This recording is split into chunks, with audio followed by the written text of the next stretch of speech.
Dewch i ni weddio. Diolch yn ydi o Dduw am gyfle arall i ddod yma ger dy fron ac i ni'n gofyn am dy bresenoldeb, i ni deimlo dy agosatrwydd tuag ato. Tyrd lawr i'n plith, i ni'n gofyn hyn o trwy enw ac heddiant i'n Arglwydd Iesu Grist. Amen. Y rhif yw 148, ond fedra i ddim darllen y darn yr emyn allan i chi. Felly mae rai fi ofyn am llyfr ymynau gan rhywun. Mae yna 2 dudalen ar goll o'r llyfr ymynau. Di gael swopio fe, ond 148 a gewn ni sefyll i'w chanu.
Croes yn gwasanaeth, ar ôl yr oedfa fe fydd na luniaeth ysgafn drws nesaf yn y neuad. Fe fydd ein cwrdd gweddi misol sydd yn cael ei gynnal ar y drydydd nos Iau o bob mis yn cael ei gynnal gorffennaf yr 20fed am hanner awr wedi 7. Hefyd yn agos sain nawr mae'r gynhadledd haf ac yn ystod y gynhadledd sydd yn cael ei gynnal yn ystod diwedd gorffennaf hyd ddechrau Awst, ond ar ddydd Gwener Awst 4 fe fydd y parchedig Hywel Roberts yn pregethu yn y Gymraeg yma yn y capel am hanner awr wedi 4. Yn hoedfa nesaf pnawn Sul am hanner awr wedi 3, a wrth ni gymryd y casgliad gen i ganu tra'r ein heisted emyn rhif 645. 645.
Bydd yn darllened o'r Salmau, Salm 147.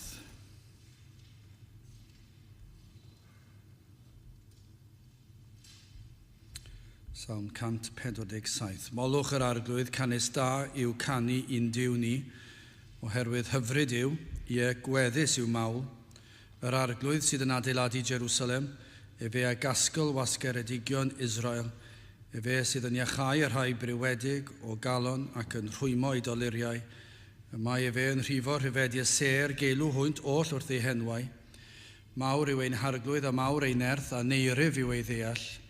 Yr arglwydd sydd yn dyrchafu y rhai llariaidd gan ostwng y rhai aniwiol hyd lawr. Cydgenwch i'r arglwydd mewn diolchgarwch, cenwch un Duw ar delyn. Yr hwn sydd yn toi y nefoedd a chymylau, yn paratoi glaw i'r ddear, gan beri i'r gwell dyfu ar y mynyddoedd. Fe sydd yn rhoddi'r anifail ei borthiant ac i giwion y gigfran pan lefant, nid oes hyfrydwch ganddo yn nerth march ac nid ymhoffa fe yn ysgeiriau gŵr.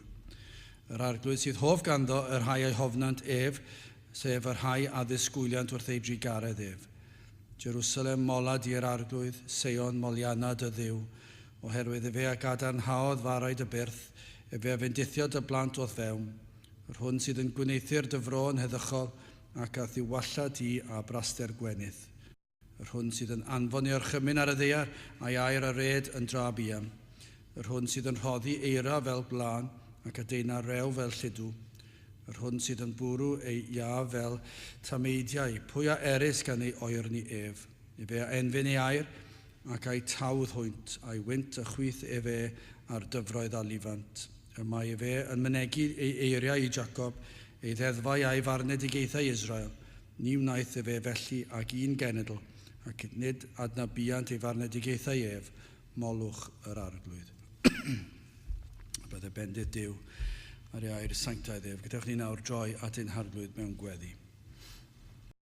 Diolch yn i ti o Dduw unwaith eto am gyfle arall i ddod i'th di ger dyfron ac yn diolch am fraint o ddod ger brond o'r seddfainc ac dy fod yn ein croesawu ni ac felly o Dduw i ni yn diolch dy fod yn ein gweld ni ac yn ein clywed ni nawr. O'r nefoedd rwy ti'n edrych arnom ac i ni yn gofyn o Dduw i ni deimlo awel o'r nefoedd yn dod i lawr arnom.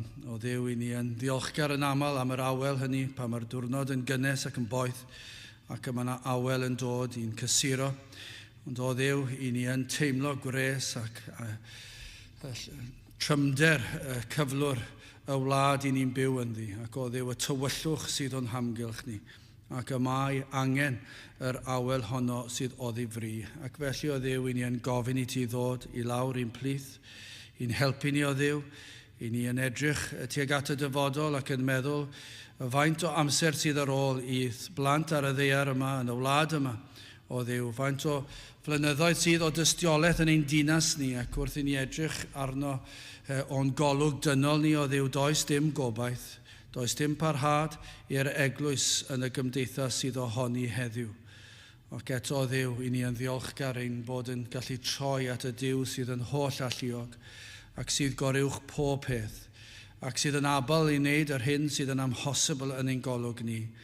Ac fel rwy ti wedi ymweld ath blant yn y blynyddoedd a fi, pan roedd pethau'n edrych yn o ddi ar y wlad ac ar gymdeithas, ac felly o Dduw i ni yn galw arna ti unwaith eto, ac yn gofyn i ti ymweld ath blant unwaith eto yn y wlad hon, yn y ddinas yma, i ni'n gofyn i ti dywallt ysbryd arno, i ddod lawr i'n plith o Dduw, i nerthu ni yn ein haddoliad, i nerthu ni yn ein tystiolaeth o Dduw, i ni yn gweddio bydde di yn dod ac yn adeiladu dy eglwys yma, ac yn ein gwlad ni, a byddwn ni yn cael gweld dyddiau unwaith eto o Dduw, lle y mae dy ysbryd di ar waith yn rymus ac yn dwy'n clod i'th enw di.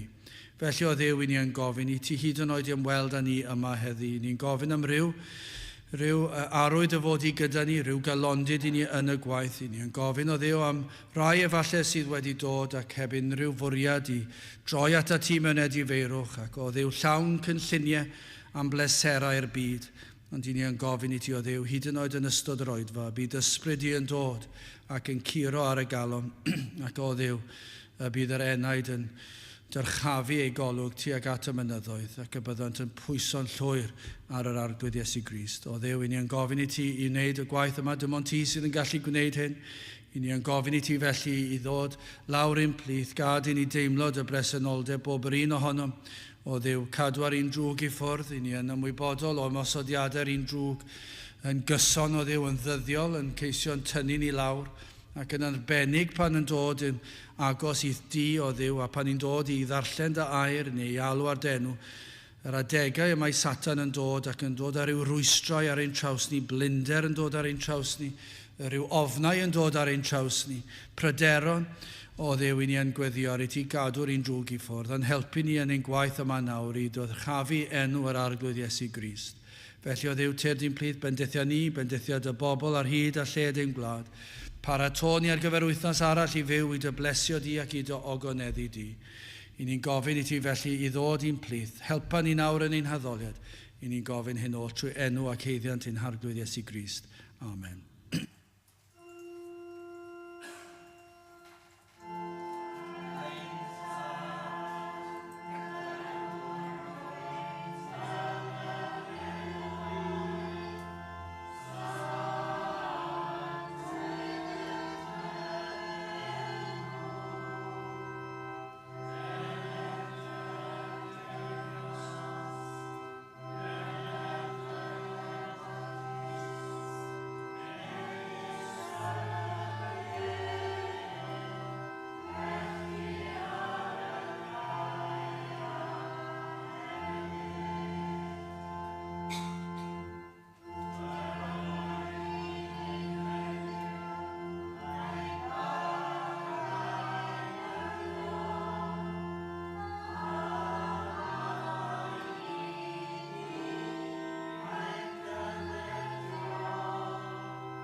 Gydwch ni gael ni am yn rhif 197, mawr oedd Crist yn rhagwyddoldeb mawr yn gwisgo natur dyn. 197, gewn ni sefyll i'w chanu.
Fe ddaw yn testyn o'r salmau, Salm 147 ac adnod 11.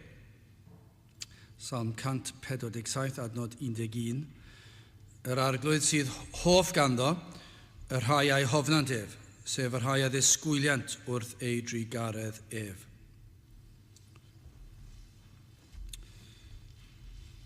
Hyn sydd yn wir am bob oedfa, os nad yw'r arglwydd yma, yna yn ofer yw popeth a wnawn. Os nad yw yr arglwydd yn bresennol, yna amhosibl i ni gyflawni unrhyw beth o werth. Nawr, y broblem yw sut y mae pobl yn dehongli presenoldeb yr arglwydd. A dyna yw'r broblem, a dyna yw'r dirnadaeth sydd ei hangen wrth fynd o gapel i gapel efallai, neu cynulliad o bobl sydd yn honni bod yn gryfyddol ac mynd i wahanol oedfaon, ac rhai yn ymddangos yn llwyddiannus ac yn y blaen, a ryw emosiwn mawr, ac yna ryw gapel arall, efallai ddim yr un math o gapel, ac gofyn y cwestiwn, a yw yr arglwydd yn bresennol? Mae yna adnodau sydd i'w gael, sydd yn dweud, mae yna 2 neu 3 wedi ymgynnull yn enw'r arglwydd yna, mae yn eu plith nhw. Ac felly'r cwestiwn sy'n rhaid ni ofyn, os yw'r arglwydd yma, nad yw yma heddi, yna does dim lot allwn ni wneud. Os nad yw yn bresennol yma, yna ofer yw'r cyfan. Mae modd i ni gynhyrchu presenoldeb ffug, ond oes na. Mae yna lawer wedi ceisio ac falle yn ymwybodol o beth maen nhw'n wneud, eraill falle ddim mor ymwybodol eu bod nhw'n trio creu presenoldeb ffug, ond beth maen nhw'n wneud yw creu presenoldeb neu ymdeimlad neu awyrgylch yn un erth ei hunan, ac felly maen nhw wedi eistedd lawr a meddwl beth yw'r ffordd gellir creu rhyw fath o awyrgylch ac efallai yn meddwl eu bod nhw'n wneud yn iawn, ond yn meddwl mai dyna yw presenoldeb yr arglwydd. Mae modd denu torf, ond yw mae'n siwr o fod yn reit rwydd i ddenu torf, petach chi'n cyhoeddi rhywbeth hirt yn digwydd yma yn yr oedfa, yna siwr o fod fydda lot yn haws i ni gael pobl i ddod. Petawn ni'n dweud yn bod ni'n mynd i wneud rhywbeth rhyfedd iawn yma, ac hysbysebu'r peth, petawn ni'n mynd ar y radio ac yn dweud y mae'r peth arbennig yma mynd i ddigwydd yn ystod yr oedfa, tybiwn ni bod e'n reit rwydd i ni gael torf, a llai o grefydd fydde ynghlwm ar peth, falle'n rwydda bydde i gael pobl mewn, ac fel yna mae Capel yn wneud, yn cynnal sesiynau di-grefydd o fewn y capel i ddod ar dorf mewn yn meddwl, wel, gewn ni nhw mewn i'r adeilad yn gyntaf, ac yna newn ni wthio crefydd mewn rhywbryd. Felly digon rhwydd bydde cynnal neu creu rhyw fath o ddiddordeb i ddod a cael torf fawr. Mae modd perswadio rhai i ddod a hyd yn oed i wneud proffes. Petai chi yn abal iawn mewn perswad, mi fyddech chi ynghyd â'r emosiwn efallai sydd wedi cael ei greu. Falle byddech chi'n ffeindio fe'n reit rwydd i greu proffes gwersylloedd yn aml yn lefydd da. Dwi'n credu bod llawer wedi dod i gredu mewn gwersylloedd, ond mae'n hawdd iawn creu, neu gynhadledd fel i ni'n cael, creu emosiwn. Llawer iawn wedi dod i gredu mewn sefyllfaoedd tebyg, llawer iawn heb. Oedfa, lle mae yna rhyw ymdeimlad ac i chi'n ei weld yn aml iawn, yn y math mwy modern, lle chi'n cael pobl yn dod lawr i'r blaen, cynulleidfa fawr, wedi chi rhywsut wedi llwyddo i cael oedfa lle llawer o bobl, ac yna yn cael pobl i ddod lawr i'r blaen. Ac yna yn cael rhyw fath o effaith ar y pobl drws nesaf, ac yma nhw'n dod, yma'r emosiwn yn uchel, ac yma nhw hefyd yn dod ac yn gwneud proffes. Yn ysgrifennu ar ddarn o bapur wedi gweddio ryw weddi, ac felly yma nhw yn honni eu bod nhw wedi dod i gredu. Ac efallai y bydda nhw yn ffyddlon i ryw gapel gweddill eu bywydau. Ond ai dyma yw presenoldeb yr arglwydd, ai dyna yw gwaith yr arglwydd, ydy hynny yn profi unrhyw beth i chi. Yma na beryg ond oes na, ac mewn llawer i achlysur does dim daioni yn dod o'r fath beth. Yn ymddangos mor llwyddiannus. Adnod 2, gwndewch ar hwn. Yr arglwydd sydd yn adeiladu Jerusalem. Fe a gasgl wasgaredigion Israel. Yr arglwydd sydd yn adeiladu Jerusalem. Fe sydd yn gwneud y gwaith. Mae'n reit syml ond yw e. Yr arglwydd sydd yn adeiladu yr eglwys. Yr arglwydd sydd yn gwneud y gwaith. Fe sydd yn gwneud popeth nawr mae gennym rhan i'w chwarae, mae hwnna'n sicr. Gelwyr arnom i fyddhau i'w orchmynion. Gelwyr arnom i gyhoeddi ffordd a chawdwriaeth. Gelwyr arnom i'w addoli mewn parchedig ofn. A gelwyr arnom i fyw yn sanctaidd. Ond, ar ôl dweud hynny gyd, fe sydd yn adeiladu. Ac fe sydd yn gwneud y cyfan, fe sydd yn achub, fe sydd yn peri bobl ddod, fe sydd yn peri i'w heneidiau, llygaid i heneidiau cael eu hagor iddynt weld eu hangen. Fe sydd yn arwain nhw at droed y groes, fe sydd yn rhoi rhodd o ffydd iddyn nhw, fe sydd yn rhoi achubiaeth iddyn nhw, fe sydd yn golchi nhw'n lan, fe sydd yn gwneud y cyfan, fe sydd yn gwneud yr adeiladu. Ac felly, ewn ni'n ôl at y cwestiwn gwreiddiol, a yw yr arglwydd yma heddi? A yw mynd i adeiladu rhan o'i eglwys yma yn ein plith ni heddiw. Dyna'n gweddi ni, dyna'n gobaith ni, dyna'n dymuniad ni, ac yn ein rôl bach ni, mae'n rhaid i ni bod mor ffyddlon a sydd ffosib, ac mae'n rhaid i ni wneud cyn lleied a sydd ffosib o ran ar y lefel nad ydyn ni am ddod ag unrhyw neu dwy'n unrhyw clod oddi ar yr arglwydd. Ond i wneud yr hyn y mae e wedi gofyn i ni wneud ac heb mentro mhellach. Ac felly, i ni'n gwneud yr hyn y mae'n galw ar ymwneud wneud. Ac dyna'n gobeith i ni'n bod i wneud. Ac mor aml i ni'n gael yn anghywir. Ni ddim yn ein digon ni'n ei gormod o bwysles ar ymdrech dyn. Ond ein gweddi ni, a dyma yn ein gobeith ni yma heddiw, fydd hyd yn oed chi sydd yn gwrando, y byddwch chi yn gofyn y cwestiwn, a yw yr arglwydd yn bresennol yma? Ac yna, os yn dod i'r casgliad nad yw e, yn hytrach na beio'r pregethwr, efallai edrychwch gatre gyntaf hefyd. Mae'r pregethwr yn beio hun am bob sil, credwch i fi. Mae'r pregethwr yn beio hun bore di llun, bob bore di llun, credwch i fi. Yn meddwl, ai fy mai i yw e. A dyna pam nad oedd rhyw ffrwyth i weld ac eto i gyd nid dyna sy'n prawf bod yr arglwydd yma. Ond efallai os nad ydyn ni'n teimlo fod ei agos atrwydd ei gymaint ag y dymunwn ni, mi fyddwn ni'n chwilio'n calonau. Ond mae gyda ni le pan yn eistedd fyna, nid o'r eidrwydd yn unig yn y pwlpid, ond yn eistedd fyna. Gai ofyn y cwestiwn yma, beth ydych chi yn ei wneud yn ystod yr oedfa yma, yn dod i'r oedfa, pa ran y chwaraeoch chi yn yr oedfa hon? A fuoch chi yn gweddio am yr oedfa hon, ac fel y byddwn ni am yr oedfa nesaf fydd yn dilyn ymhen ychydig. Ond o ran nawr am yr oedfa hon, a fuoch chi yn gweddio amdano, cyn y dydd, cyn heddi, ond yn sicr nawr o'r ddod trwy drysau, yn dod ac yn gweddio, o na fyddi di'n bresennol, o na fyddi di yn adeiladu dy eglwys. O na fyddi di'n cadw'r un drwg i ffwrdd.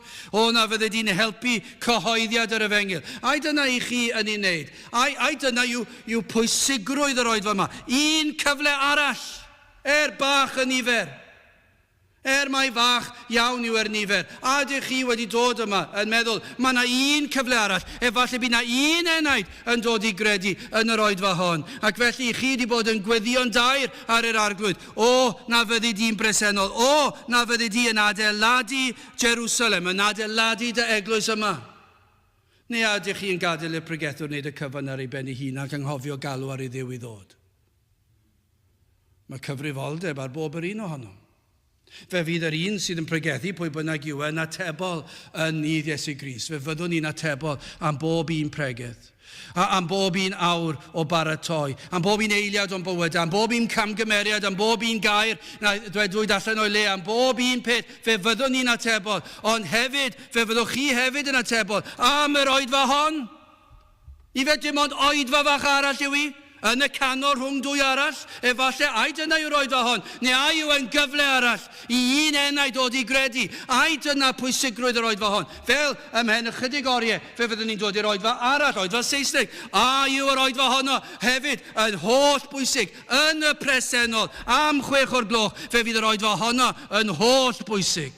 Yr awr bwysica'r wythnos, ond ar y foment yma, dyma'r awr bwysica'r wythnos. Neu a yw wel, does ddim ots. Mae gwai ni, os mae felly yw gwai fi a gwai chi. Mae ganom ni le i'w chwarae, mae'r arglwydd sy'n yn gwneud y cyfan. Ond na fydden ni'n galw ar yr arglwydd i ddod lawr ac adeiladu. Efallai nad ydym ni wedi bod yn galw arno fe i adeiladu. Ac yna wedi ni ofyn iddo fe, i ni ddim o'r ffôl a meddwl nad yw wedi gweithio. Beth i ni'n gofyn yw ffaith bod ni ddim yn gweld ffrwyth allanol, ein bod ni'n gweld oedd ei bresenoldeb yma. Dyna beth ni'n gofyn. Deimlo ni agosatrwydd ar arglwydd yma. Yw wedi bod yn gweithio yno fi ac mewn eraill, ac rhai sydd ar y we falle. Oes yna rhai wedi bod yn gwrando, yw yr arglwydd yn bresennol ac yn adeiladu ei eglwys. Wel, gadewch i ni symud ymlaen yn gyntaf at fawredd yr arglwydd yn y salm yma. Adnod 1, molwch yr arglwydd. Canes da yw canu'n Duw ni, oherwydd hyfryd yw i egweddus yw mawl. Nawr, dwi wastad wedi rhyfeddu at ganu emynau Cymraeg. A siwr o fod, mi fydd pob un yma'n cytuno gyda fi. Mae yna rhywbeth am ein hanes fel cenedl, ond nid oes rhaid bod hwnna'n rhan blaenllaw yn y peth. Mae yna gyfoeth o adnoddau i foli'r arglwydd yn y Gymraeg. Sicr byddwn ni'n dadle, a byddai'n anodd i ddadle yn erbyn y peth, emynwyr gorau'r byd yn ein gwlad ni wedi bod, ac i ni'n gallu diolch iddo am hynny. Mae'r tonnau gorau, falle bydd yna sawl gwlad yn anghytuno hyn, ond allai ddim gweld na i ddeall, mae ein tonnau ni gyda'r gorau yn y byd. Oherwydd natur ysbrydol y tonnau a'r emynau wedi priodi gyda'i gilydd. Mae yna rhywbeth am donau Cymraeg a geiriau Cymraeg sydd yn codi chi fyny'r uchelfannau. Mae yn ryfeddol. Fe cyfansoddir nhw'n do fe mewn cyfnodau agosatrwydd yr arglwydd fel cenedl. I ni wedi cyhoeddi ar ddechrau'r gynhadledd haf fydd yn agosau. A dwi ddim eisiau i ni fynd ati brofi'r peth i fynd i chwilio am ryw recordiau o'r oedfaon, ond mae yna ryw deimlad gen i pan i ni yn ein hoedfa Cymraeg ac mae lot yn llai o ran nifer, wrth gwrs, yn naturiol yw'r oedfa Gymraeg i'r un Saesneg, ond mae yna rhywbeth am y canu yn ystod y gynhadledd. Yn y Saesneg yn sicr, ond yn y Gymraeg. Mae yna rhywbeth amdano fe. Mae fe bethau'n codi'r to. Ac yn ein cwrdd-gweddi ni yn y neuad drws nesaf, mae un o'r llai byth. Ac i ni'n meddwl cyn lleied, ac eto i gyd, mae'r canu yn llenwi'r stafell. Ydych chi roed i ni deall? Dwi ddim yn gallu deall y peth. Mae'r stafell fach na'n llenwi gyda sain emynau Cymraeg yn cael ei chanu. Ac i chi'n meddwl, sut mae hyn yn bosib? Nawr, dwi ddim yn siŵr beth yw'r ateb. Ond yw yn rhywbeth i wneud gydag agosatrwydd yr arglwydd ato ni fel cenedl yn y flynyddoedd a fi. Ac bod yna rhyw fath o atgof am hynny, a bod Duw yn dod, mae wedi bendithio, meddyliwch chi am y Capel y Rhath a lled ein gwlad ni, a rai Cymraeg. A meddyliwch chi ar adegau diwygiadau yna, capeli, 2,000 o bobl ym mhob capel, yn canu'r emynau rhyfeddol yma, i'r tonnau rhyfeddol yma, ac yn codi'r to. Falle mae rhyw fath o ymdeimlad felly sydd gyda ni pan ni'n canu fan hyn. Bod yr arglwydd yn bendithio ni trwy ganu. A falle'n atgoffa ni am y dyddiau a fi. Ac yn atgoffa ni am beth i ni'n canu. Mae gyda ni lot i ddiolch amdano'n does. Wrth i ni ganu, i ni'n diolch am hanes ein gwlad, am yr hyn a wnaeth yn ein gwlad ni, ond yn bersonol am yr hyn mae o wedi wneud yn ein hyneidiau ni. A beth i ni'n neud pan i ni'n canu'r emynau anhygoel yma? I ni'n canu ei glodydd e. Da, dyna beth mae'r salmydd yn dweud, da.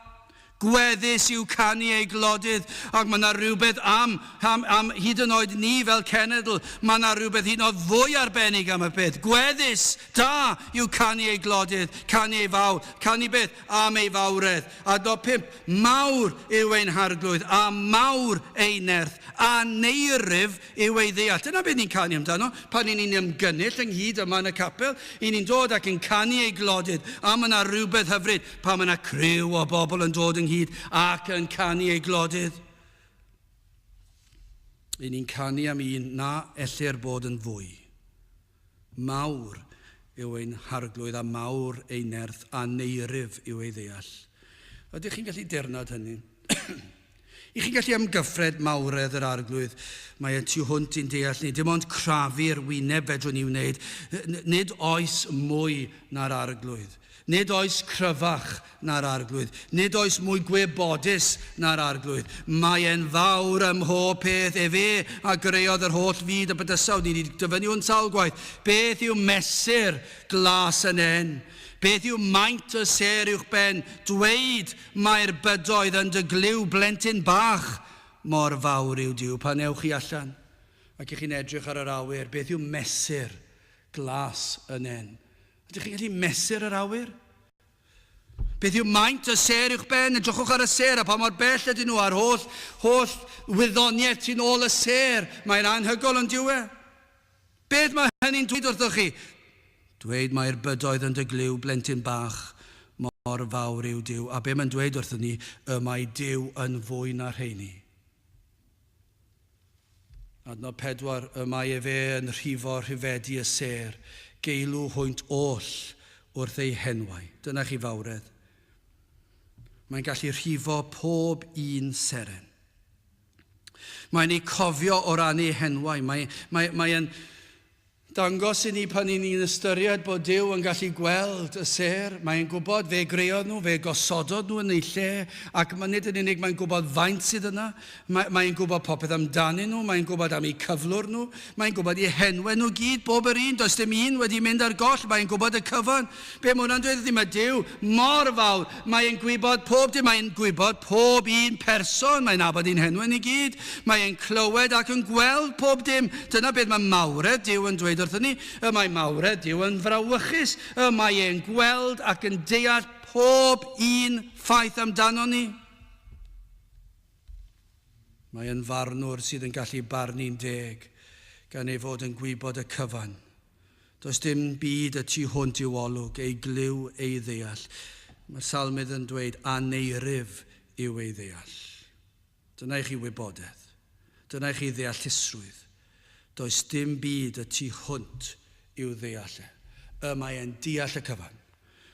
Mae e'n gwybod y cyfan. Adnod 7, cyd genwch i'r arglwydd mewn diolchgarwch, cenwch un Duw ar delyn, yr hwn sydd yn toi y nefoedd a chymylau, yn paratoi glaw i'r ddaear gan beri i'r gwell dyfu ar y mynyddoedd. Mae'r cyfan yn ei ddwylo, mae'r salmyd yn dweud. Holl ragluniaethau bywyd yn ei ddwylo fe.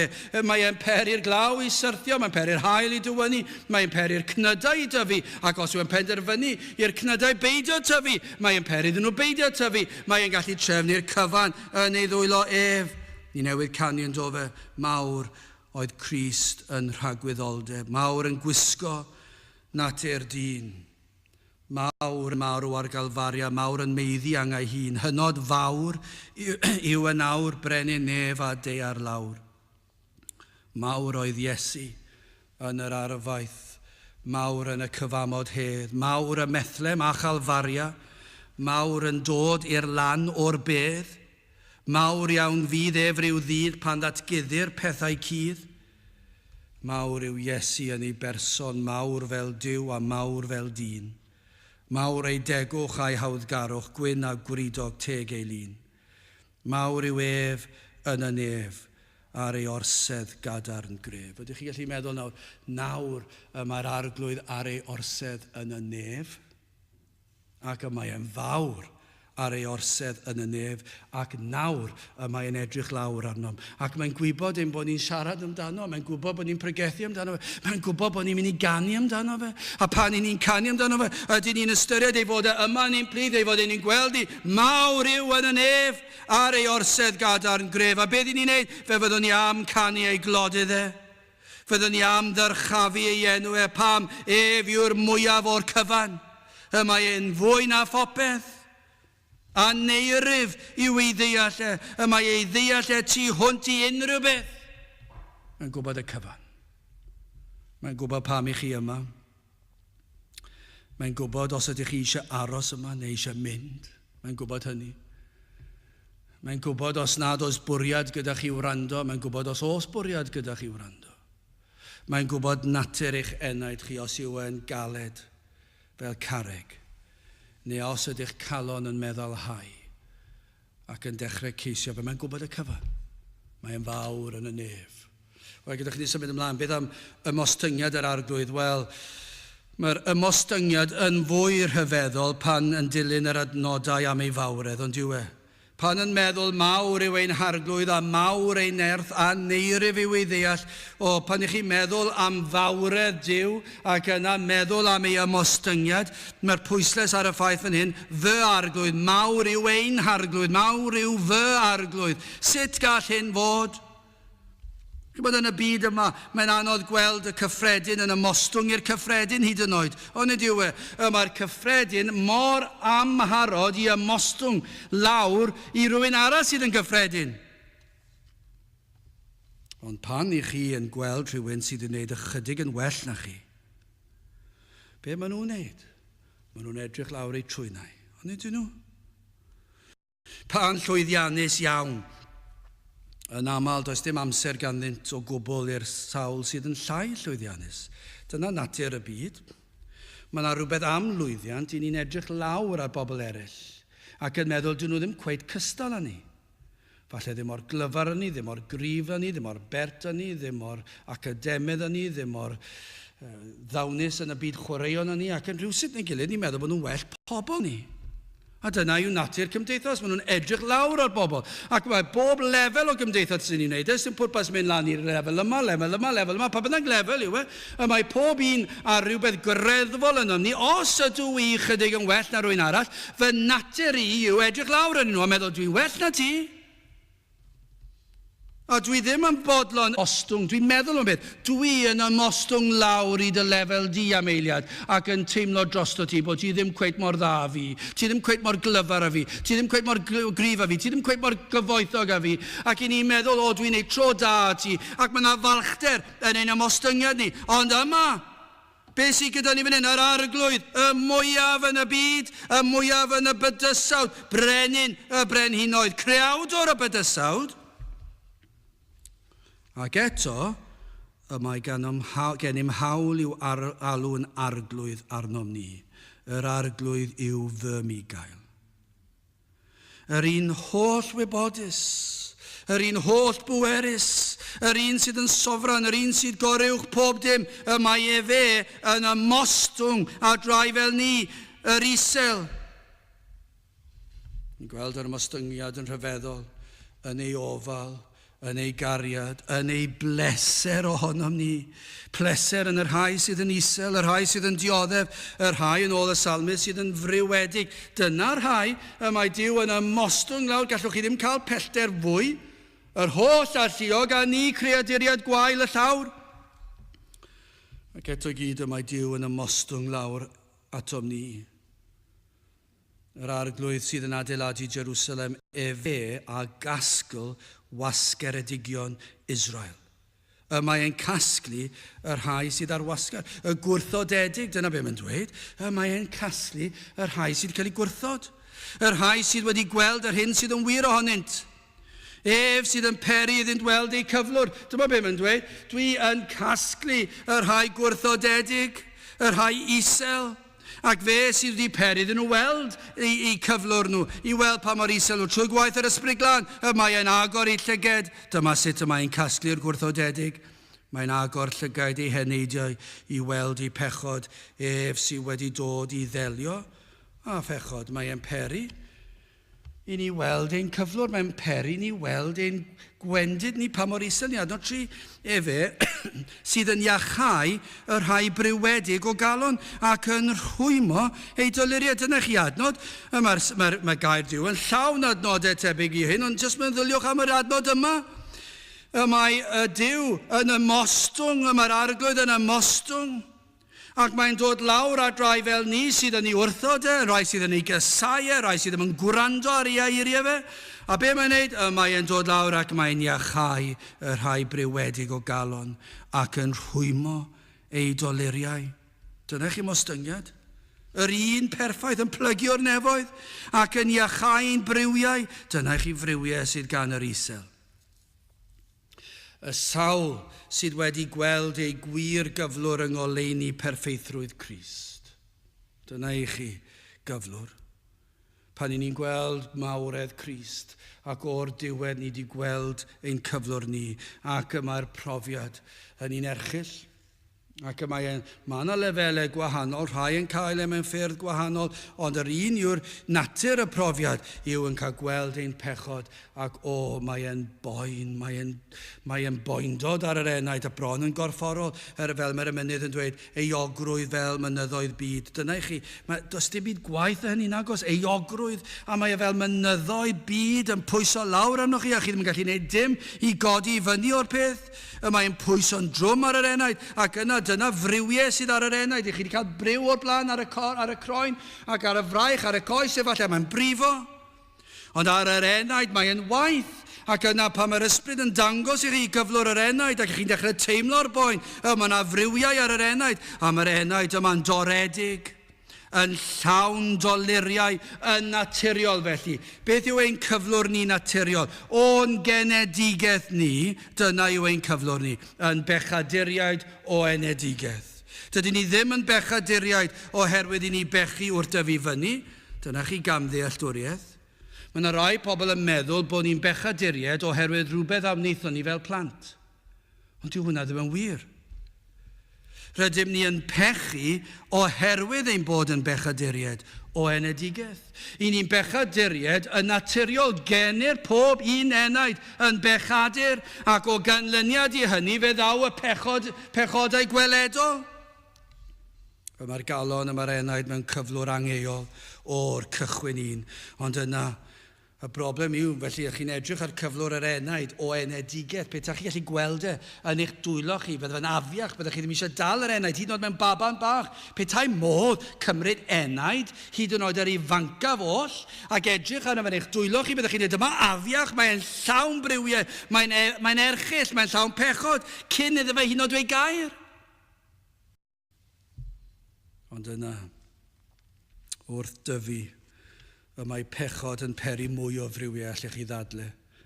Wrth fynd yn hun, mae'r enaid sydd yn barod mewn cyflwr trienus, erchyll, brwnt. Ond nawr gyda pechodau ymarferol yn y meddwl, yn y weithred, yn y geiriau ni'n ei ddefnyddio, yn ein dewisiadau ni, ac mae pob un o'r pechodau, mae'n peri briw ar ôl briw ar ôl briw, y doluriau yma ar yr enaid. Ac mae cyflwr yr enaid yn mynd yn fwy trienus. Ni'n barod yn elynion i Dduw. Ond nawr yn marferol felly ni'n dewis parhau i fod yn elynion iddo fe. Ac i ni'n troi oddi wrtho fe. Dyma beth i ni wedi weld, dyna beth i ni wedi gweld trwy'n bywydau ni. Dwi'n dros yn 100 nawr, sawl oedfa dwi wedi bod yno, sawl cwrt pobl ifanc dwi wedi arwain. Dros y blynyddoedd, sawl un fues i cyn arwain nhw. Allai ddweud hyn yn sicr i chi, un ar ôl y llall ddim eisiau gwrando. Dyw ddim yn rhywbeth newydd. Dyma yw natur pobl ifanc sydd yn tyfu lan i fod yn hen. Beth yw e? Dydyn nhw ddim eisiau gwrando. Dydyn nhw ddim eisiau clywed. Maen nhw'n elynion i Dduw o ran ei genedigaeth nhw. Ond yna, yn naturiol, wrth nhw fydd yn hun, mae'r atgasedd yn cynyddu. A dyna pam i ni'n gweld, dwi ddim yn cymryd tant 16, 17, 18. Yn aml iawn, ni wedi colli nhw cyn hynny. Ond o ran yn naturiol, ebyn i chi'n 16, 17, 18, chi'n dweud, dwi ddim eisiau dim mwy ar hyn. A chi'n mynd ychydig bach yn hun, ac os ych chi dal yma, mae'r galon yn mynd yn fwy caled, a chi'n dweud, dwi ddim eisiau gwrando, dwi ddim eisiau clywed, dwi eisiau troi ffwrdd. Dyma beth ni, pidwch yn meddwl bod chi'n newydd os ydych chi yn y cyflwr hynny. Dyma yw natur dyn. Dyma beth ni wedi weld o dros y blynyddoedd. Pan o'n i yn fy arddegau fy hun. Dyna beth oedd y sefyllfa. Sawl ffrind oedd gen i oedd yn y cwrdd a chi'n gweld nhw'n ffordd oedd nhw ddim yn gwrando. Ddim yn gwrando ar un gair yn cael ei ddweud. Yn yr ugeiniau, beth oedd y fel pan o'n i yn fy ugeiniau fi yn y cyfarfodydd? Dyna lle o'n i'n gweld nhw, neistedd fan hyn fan draw. Rhai yn ymddangos i bod nhw'n gwrando, ond i bywydau nhw'n dweud rhywbeth gwahanol. Ac yna chi'n gweld yn raddol bach, ddim eisiau. Gweld bai. 30, beth yr un peth oedd e pan o'n i yn fy 30, 40. Oedd yr un peth y 10 diwetha, dwi newydd fod i fi. Yn y 10 diwetha, dyna be weles i pryd ni, beth oedd e? Rhai oedd wedi cael ei geni ac yn dod i'r cwr, dod i'r ysgol Sul, dod i'r pobl ifanc, a beth sy'n digwydd ddim eisiau. Nawr mae rhai o'r rhain yn ei 30, yn ei 40 hyd yn oed. A ble maen nhw nawr yn y byd, siwr o fod? Neu mewn capel sydd yn caniatáu'r byd, sydd ddim yn wahanol. Pam hyn? Dyma yw natur yr enaid. Mae e'n llawn briwiau. Dydyn nhw ddim eisiau'r efengil, dydyn nhw ddim eisiau Duw, dydyn nhw ddim eisiau agos satrwydd yr arglwydd. Mae'n atgasedd naturiol. Pidwch yn meddwl, mae chi yw'r cyntaf i chi'n gwneud yr hyn sydd yn naturiol i chi. Fe fyddwch chi'n mynd trwy bywyd yn gwrthod yr arglwydd. A fyddwch chi'n gwynebu fe ni ddyfarn.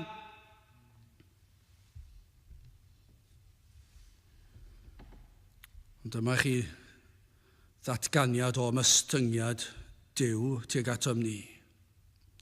Mae e'n barod ac yn dymuno plygu lawr i'ch helpu chi. Dwi'n gwneud sens nag yw. Dwi'n ddim yn gwneud senwyr. Pam yn y byd byddwch chi'n meddwl byddwch creawdwr y byd, o'r holl alluog, yr un perffaith, yn fodlon dod i roi cyfle arall i chi ar ôl i wrthod e cyhyd? Ond mae'n fodlon ymostwng ei hun, iachub gwael golledig eog ddyn, cyn llunio'r byd, cyn lledu'r nefoedd wen, cyn gosod hael na lloer na ser uwch ben, fe drefnwyd ffordd yng nghyngor trin un iachub gwael golledig eog ddyn. Dyma beth trefnod Duw, dyma beth trefnod y Drindod, y byddai'r arglwydd Iesu Grist yn dod. Iachub gwael golledig eog ddyn, yr rhai briwedig, toredig. Be mae'n neud? Mae e'n plygu. A mae'n dod lawr a golchi pob briw ymaith. Pob staen pechod. Chi roed wedi goffa delio dyna, dwi'n goffa delio dy hyn yn yr ysgol yn aml. Ac yn aml iawn mae e jyst cyn i fi ddechrau cuno. Mae cnoc ar y drws. Staen, dych fel hyn. Mae rhywun wedi syrthio. Mae rhywun wedi cael bwmp ar y pen. Mae rhaid fi fynd allan. Mae rhaid fi cael y pecyn cymorth cyntaf, cael dŵr, menig ymlaen, a cael y clwtyn.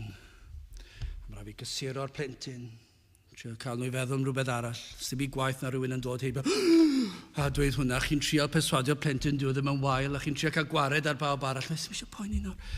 Chi'n trio cael nhw i ymlacio tipyn bach, a chi'n mynd a cael y cerig bach mas o'r briw. Cael mwy o ddŵr, chi'n trio taro arno fe'n ysgam. Dabio dwi'n neud, i ddechrau da. A felly dwi'n yn teimlo fe pan ni'n taro'r briw ei hun. Chi'n cael rhywun yn taro'r briw? Mae'n rhywbeth o poen yn seithi lan y goes. A chi'n dod ei olchi fe, ac ar ôl golchi fe, chi'n trio sychu fe nawr, sychu fe tipyn bach heb brifo o'r plentyn. A chi'n dod ac yn angosod bandais o gwmpas e, ac yn ei glymu fe, ac yn ei dynnu fe. Tra dweud hyn wrthych chi, pan mae Duw yn delio gyda'r enaid, a mae e'n llawer gwell ag unrhyw un cymorth cyntaf. Mae'n dod lawr a mae'n plygu lawr ger ein bron ni. Ac chi di mynd trwyddi do, chi di mynd trwy argyhoeddiad o bechod. Mae'r ysbryd glân efallai rhai ond chi di bod 2 flynedd, 3 mlynedd i rai mewn un oedfa. Ond beth bynnag yw chi di gweld eich pechod ac mae'n erchyll ac mae e fel baich drom a fel mynyddoedd byd euogrwydd a sy'n ei gwaith ac euogrwydd fel mynyddoedd byd ac yn pwyso lawr arnoch chi. Ac yna mae'r arglwydd yn dod, ac mae e'n dod ac yn eich golchi chi yn ei waed. Mae'n cael ei waed ef ac yn golchi'r briwiau. Mae waed ef yn berffaith i gael gwared ar friwiau pechod. Dyma'r unig ffordd i cael gwared ar friwiau pechod yw gwaed Iesu Grist. Dyma'r hylif ore. I chi'n gallu, mae'n dod ac mae'n cymryd ei waed. A mae'n golchi'r enaid, mae'n cymryd yr enaid, mae'n golchi'r enaid, a mae'n cael gwared ar pob un briw. Dywed Crist wrth yr enaid, ni fedri di fyw digon da i gyrraedd y nefoedd, ond yr wyf fi wedi byw bywyd perffaith yn dy le. Mae'r enaid yn dweud, ond fedrai ddim fod yn digon da i fynd i'r nefoedd, a mae Iesu Grist yn dweud wrth i chi ddod ato, does dim rhaid i ti fyw yn ddigon da i fynd i'r nefoedd. Dwi wedi cyflawni'r gyfraith yn dy le di. Dwi wedi gwneud ei gyd. Dwi wedi cadw pob peth sydd angen. Mae fy mherffeithrwydd i ar gael I ti. Mae gen I glogyn perfeithrwydd. Ac na gyd sy'n rhaid I wneud yw I osod ar dy enau di. Ac mae'n edorchuddio di'n llwyr. Ac pan bydd y tad yn edrych ar dy enau di, be fydd yn gweld? Fe fydd yn gweld fy mherffeithrwydd I.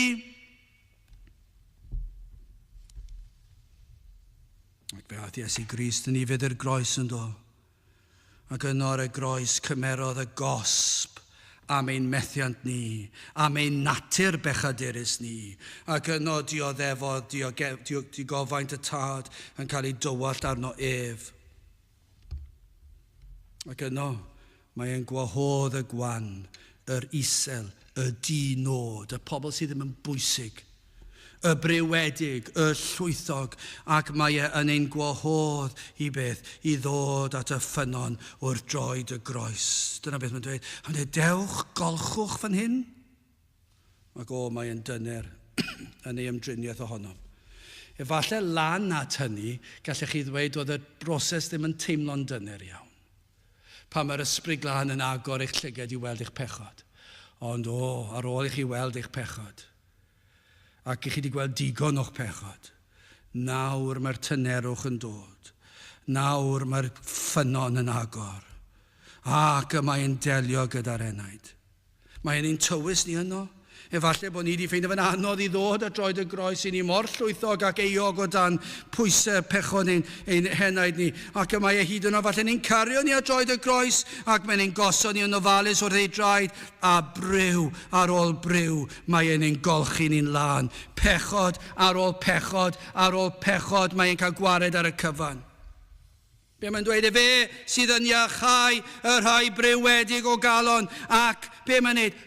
Rhwymo ei doluriau. Dyna chi mae'n neud, rhwymo y doluriau.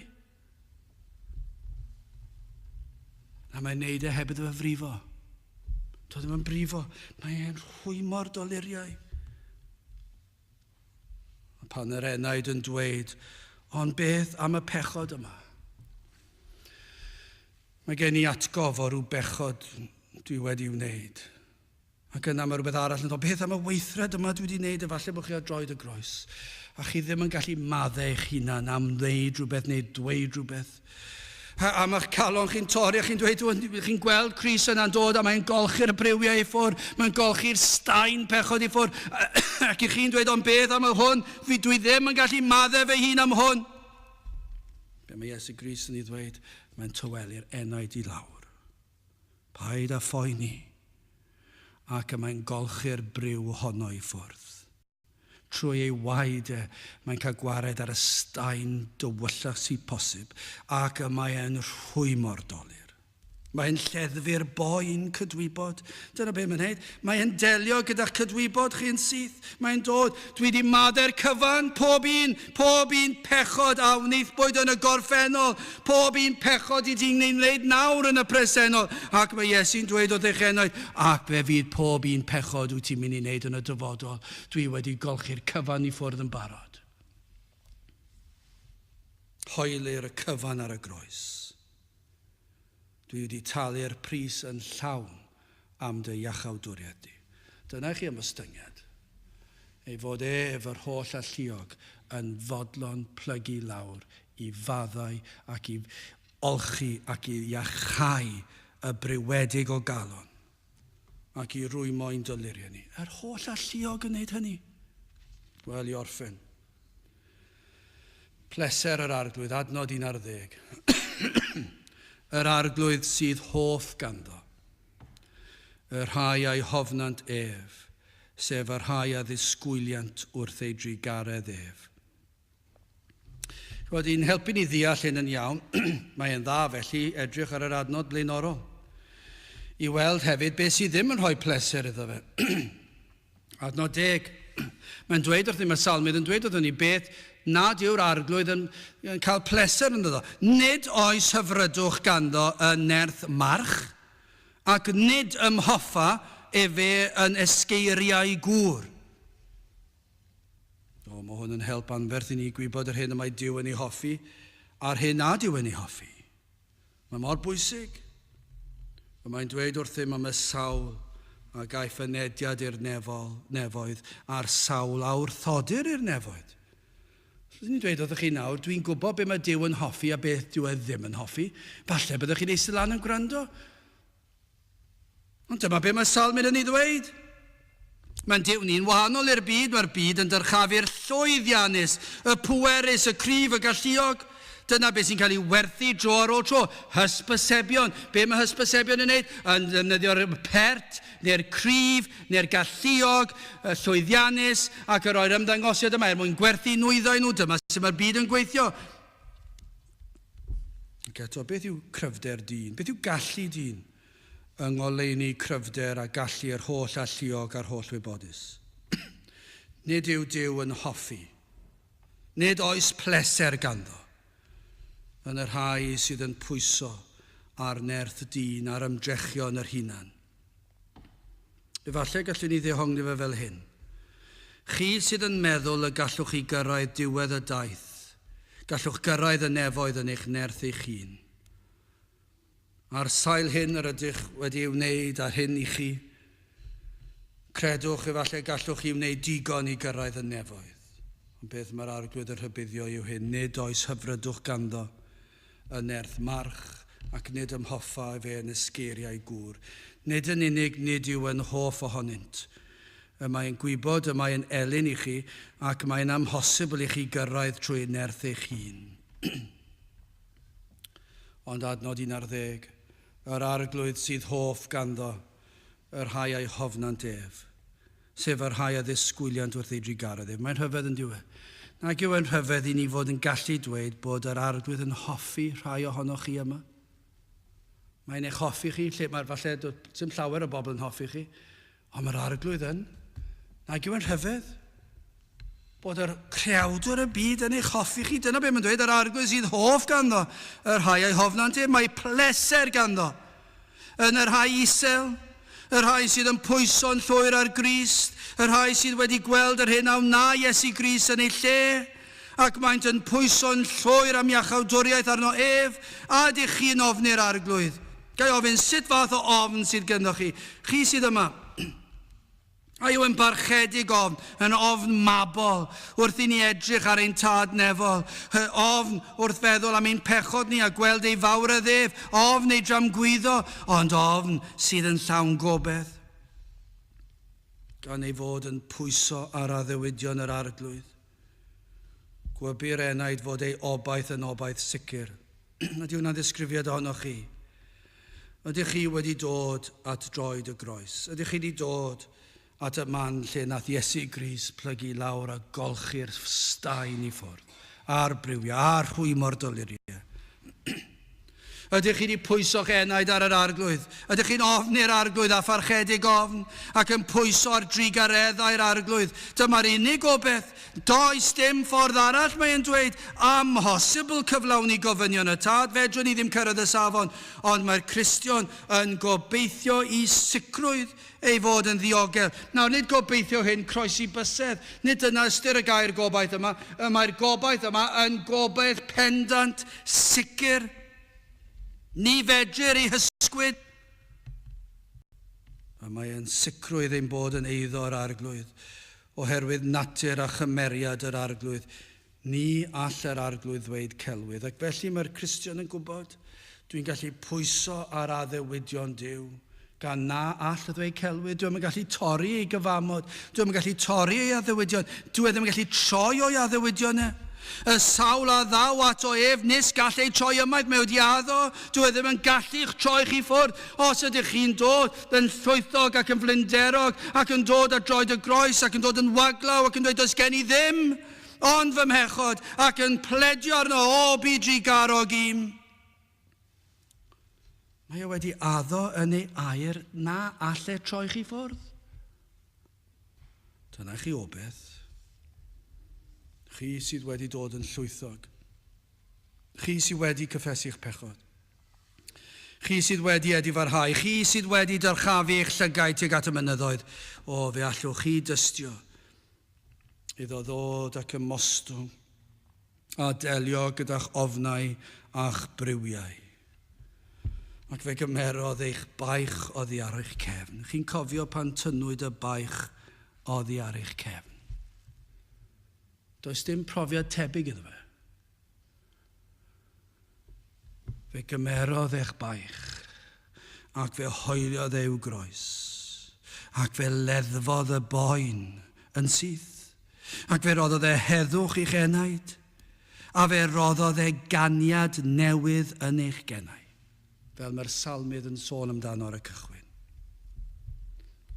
I foli'r arglwydd canis da a gweddus yw. Yr hyn sydd yn wir ohonoch chi felly, os ydych chi'n gallu tystio i hynny, yna mae'r arglwydd yn hoffi chi. Mae ganddo fe bleser yno chi. Mae'n ymddiddori yno chi. Mae'n ymddiddori ym mhob un cam o'ch bywyd chi. Pam? Achos mae'n mynd i'ch arwain chi bob cam o'r ffordd i'r nefoedd. Bob dydd, pob pryder sydd ganddo chi. Mae wedi addo, mae ganddo fe bleser yno chi. Fe nath ymostwng, fe nath Crist dod i'r byd a marw drosto chi. Fe dioddefodd e effer yn eich lle chi. Ac nawr mae'n eich golch eich briwiau chi. Ac nawr mae'n mynd i'ch cario chi yr holl ffordd i'r nefoedd. Mae ganddo bleser yno chi. Tan y byddwch ffydd yn diflannu ac yn troi'n olwg. Ac y byddwch chi'n cael ei weld e wyneb yn wyneb. Hyn sydd yn wir ohonoch chi felly, os ydych chi wedi dod at Grist. Yr arglwydd sydd hoff ganddo, y rhai a'i hofnant ef, sef y rhai a ddisgwyliant wrth ei drigaredd ef. Gadewch i ni weddio. Diolch i ni ti o Dduw am yr efengil sanctaidd. I ni'n diolch i ti am yr arglwydd Iesu Grist. I ni'n diolch ei fod e wedi golchi pob staen ymaith, ei fod e'n dod ac yn delio a phob un briw, phob un dolir, ac yn ein rhwymo'n un llwyr. Ac felly o Dduw, i ni'n diolch i ti am ffordd iachawdwriaeth ac yn gofyn dy fod ti wedi bod yma yn ein plith ac yn gofyn i ti weithio yn ein plith. Ac i wneud yr hyn sydd yn ein golwg ni yn ymddangos yn amhosib. Ond o Dduw i ti agor llygaid y deillion mwyn iddynt weld ei hangen am waredwr. Tyrd gweithio yn ein plith, ni'n gofyn ein ôl trwy enw ac heiddiant ein Arglwydd Iesu Grist. Amen. Gadewch i ni orffen ein gwasanaeth trwy ganu'r emyn rhif 298 a 299. O'r nef mi glywais newydd fe'n cododd ar fy nrhai. 298 ac hefyd 299, gyda sefyll i'w chanu.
A nawr bydde di ras yn Arglwydd Iesu Grist a chariad Duw a chymdeithas yr ysbryd glân fod gyda chwi o hyd byth.